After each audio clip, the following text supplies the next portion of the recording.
This week, producer Simon was a guest on the Gentleman Ultras 3 World Cup Questions podcast series to discuss his favorite World Cup moments, matches, and teams.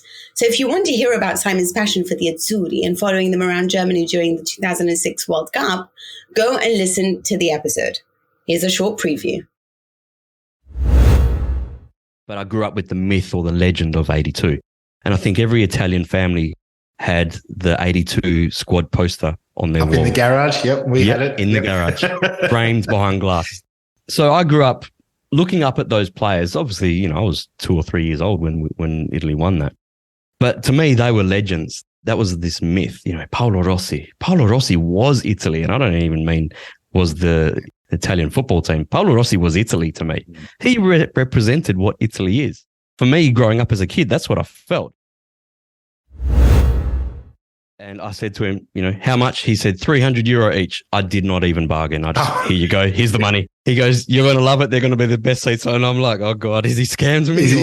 Yeah. Turned out, no, they were legit seats. And we got in probably halfway through the Italian national anthem.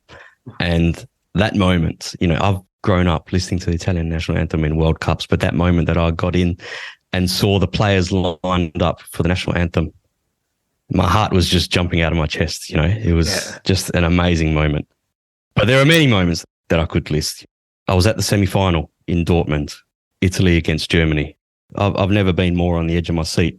I was in the upper corner section with all the other Italian fans, and just the intimidating atmosphere. Every time the Italian fans, started up, the rest of the German crowd would just immediately drown us out by whistling or doing their own chants. And when those 2 goals went in, well, it was basically one long celebration.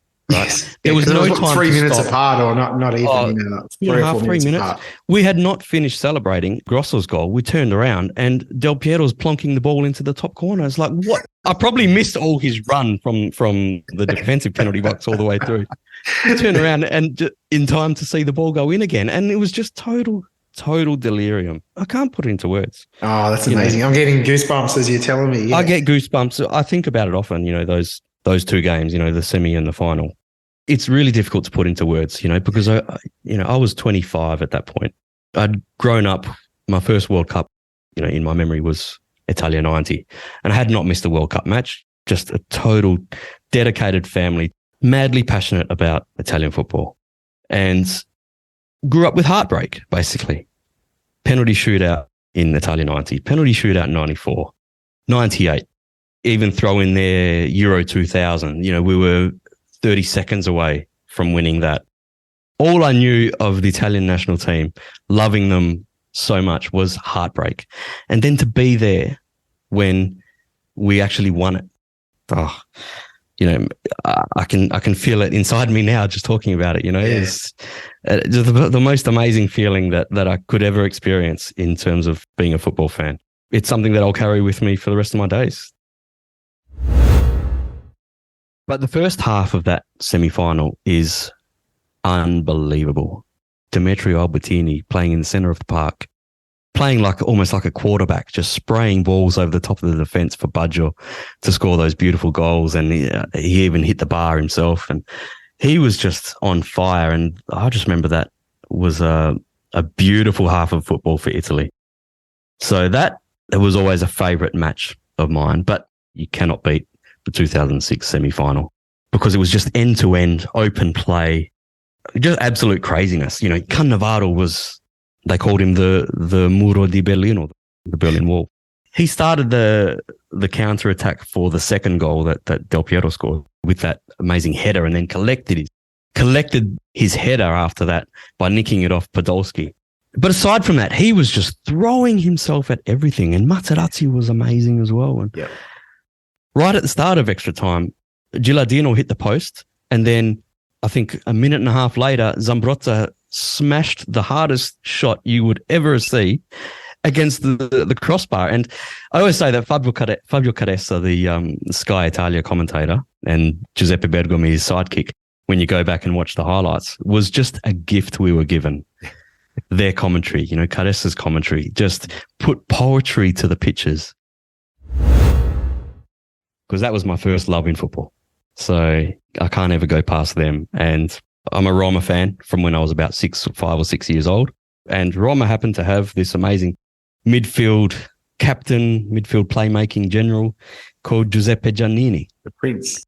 Yes, Il Principe, who subsequently became my idol and to this day still is. And then when I saw him playing in that Italia 90 team, and what I loved about his role in that team is just everything went through him. You know, he took free kicks. He put in the through balls. He just was the midfield rotation man. You know, the play just went through him.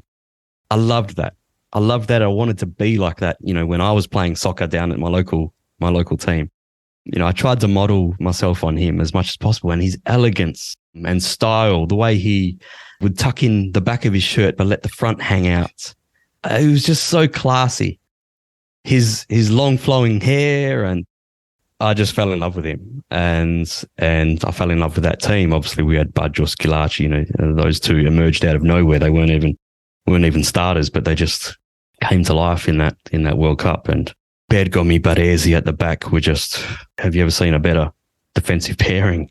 A 19-year-old Paolo Maldini flying down the wing, sending in crosses. Become a member at patreon.com/Serie A Chronicles for regular bonus episodes and content.